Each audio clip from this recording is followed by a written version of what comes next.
കേരളത്തിന് മാറ്റം ഇനി ആവശ്യമാണ്. മാറി മാറി വന്ന ആൾക്കാരുടെ ഭരണം കണ്ട് സത്യം പറഞ്ഞാൽ എല്ലാവരും, ഞാനൊക്കെ കമ്മ്യൂണിസ്റ്റുകാരി ആയിരുന്നു കേട്ടോ. ഞാൻ പാർട്ടി മാറി വന്നതാ BJP-യിലോട്ട്. കാരണം എന്റെ കുഞ്ഞുനാൾ മുതൽ നമ്മൾ ഈ കമ്മ്യൂണിസ്റ്റ് രാഷ്ട്രീയം കണ്ടു വളർന്ന ഒരാളാണ് ഞാൻ. പക്ഷെ ഡിവൈഎഫ്ഐയുടെ ഒക്കെ പ്രവർത്തകയായിരുന്നു. പക്ഷെ എനിക്ക് തന്നെ തോന്നി പിണറായി വിജയന്റെ സത്യം പറഞ്ഞ് ഇങ്ങനെ ഓപ്പണായിട്ട് അങ്ങ് പറയുക, അയാളുടെ നാറിയ ഭരണം കണ്ട് ഗതി കെട്ടിട്ട് സത്യമായിട്ടും പാർട്ടി മാറിയത്. എങ്കിൽ എന്റെ ഹസ്ബൻഡ് ബാക്കി ഫാമിലി എല്ലാവരും കമ്മ്യൂണിസ്റ്റുകാരാണ്. ആ വീട്ടിൽ നിന്ന് തന്നെ ഞാൻ ഇറങ്ങി വരുന്നത്.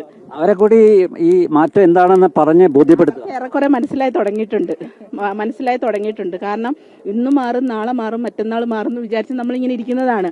പക്ഷെ എന്ത് മാറ്റം ഉണ്ടായെന്ന് മനസ്സിലാകുന്നില്ല. ഇപ്പൊ അവർ പറയുന്നത് അതിദാരിദ്ര്യ കേരളമാക്കി എന്ന് പറയുന്നുണ്ട്. ഞാനൊരു ജീവകാരുണ്യ പ്രവർത്തക കൂടിയാണ്. ഞങ്ങൾ ഇപ്പോഴും കിറ്റ് കൊണ്ടുവന്ന് കൊടുക്കും ഓരോ വീടുകളിൽ. ഭക്ഷ്യധാന്യ കിറ്റുകൾ, ചികിത്സാ സഹായങ്ങളൊക്കെ നമ്മൾ കൊണ്ടുവന്ന് വിതരണം ചെയ്യുകയാണ്. അപ്പം നമ്മളങ്ങനെ ചെയ്യണമെന്നുണ്ടെങ്കിൽ അതിദാരിദ്ര്യ കേരളം എന്ന് പറയുമ്പോൾ ഞങ്ങൾ അതിനെ വിശ്വസിക്കത്തില്ല. കാരണം ഞങ്ങൾ ഒരുമാതിരി ചാരിറ്റി സംഘടനകളുണ്ട്. അപ്പം അതുവഴിയാണ് നമ്മൾ കിറ്റുകൾ കളക്ട് ചെയ്തിട്ട് ഈ പറയുന്ന അതിദാരിദ്ര്യമായിട്ടുള്ള കുടുംബങ്ങളിൽ ഞങ്ങൾ ഇപ്പോഴും കൊണ്ടുവന്ന് കൊടുത്തുകൊണ്ടിരിക്കുകയാണ്.